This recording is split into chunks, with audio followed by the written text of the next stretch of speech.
Miranda retorna ao berço, com futuro mais longe do São Paulo. O zagueiro foi projetado nacionalmente no Coritiba, adversário do tricolor nesta quinta-feira, e pode fazer o último jogo como São Paulino no local onde nasceu para o futebol. Ídolo e referência do São Paulo, o zagueiro Miranda retorna nesta quinta-feira ao Couto Pereira, local no qual se projetou nacionalmente no Coritiba. A partir das 20 horas, de Brasília, o veterano de 37 anos pode fazer o último jogo com a camisa tricolor no estádio em que começou a carreira. Com contrato até o fim da temporada no tricolor, Miranda tem um futuro cada vez mais distante do Morumbi e pode se despedir. O São Paulo ainda não procurou o zagueiro para tratar de um novo compromisso.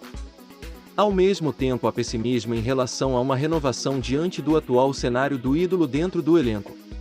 Apesar de ser titular no empate do fim de semana contra o Avaí, Miranda tem atuado pouco em 2022. Dos 35 jogos do São Paulo na temporada, o defensor esteve presente em 14. Dos 3.442 minutos do tricolor na temporada, Miranda participou de apenas 37,2% deste corte, 1.281. Os dados são de Guilherme Marçal, do Espião Estatístico. A pouca utilização incomoda Miranda, que, contudo, evita projetar o futuro a 6 meses do fim de contrato com o São Paulo. Sem ansiedade, o zagueiro vive um dia de cada vez, segundo o relato de pessoas próximas. A princípio, Miranda deve projetar a próxima temporada entre setembro e outubro, e hoje o retorno ao Coritiba, rival desta quinta-feira, é visto como improvável.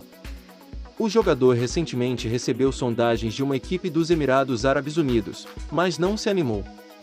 Miranda pode ser titular nesta quinta-feira diante da ausência de Arboleda, que se encontra com a seleção do Equador. Caso Ceni opte por uma escalação com 3 zagueiros, como ocorreu no fim de semana, o veterano jogaria ao lado de Léo e Diego Costa. Na sua opinião, o São Paulo deveria renovar o contrato com o Miranda? Deixe a sua opinião nos comentários. Mais informações do tricolor. São Paulo sofre mais gols no segundo tempo no Brasileirão.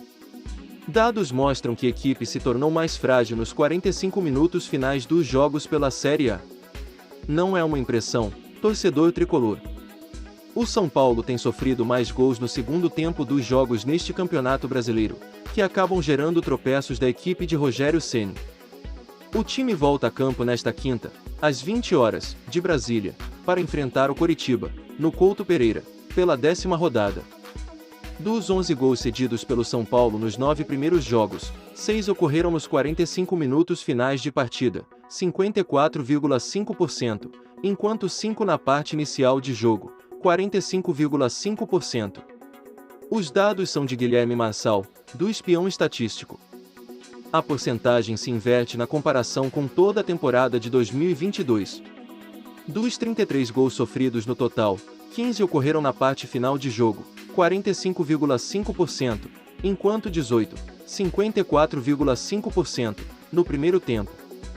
Os gols sofridos no segundo tempo dos jogos do Brasileirão cresceram nas últimas rodadas, período no qual o tricolor venceu apenas um jogo e empatou outros 4. É um bloqueio que nós temos na hora de matar o jogo, de definir a partida. Nos últimos jogos, nós não estamos conseguindo admitir o técnico Rogério Ceni, depois do empate com o Avaí. Diante de Fortaleza, Corinthians, Ceará e Avaí, a defesa são paulina acabou vazada na parte final do jogo. Os 4 duelos terminaram empatados, com o time de Rogério Ceni cedendo a igualdade após abrir o placar. A exceção do período foi contra o Cuiabá, quando o gol sofrido ocorreu no primeiro tempo, e o São Paulo conseguiu conquistar a vitória no estádio do Morumbi. Os tropeços afastaram o tricolor da briga pela primeira colocação.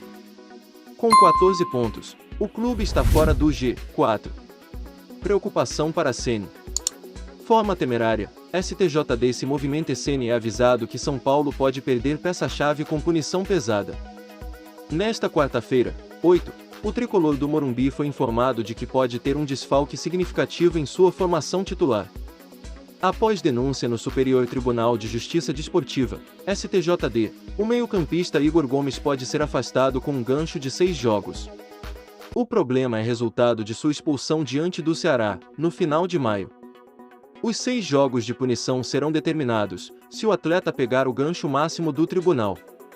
Igor Gomes será julgado por ter sido enquadrado no artigo 258 do Código Brasileiro de Justiça Desportiva.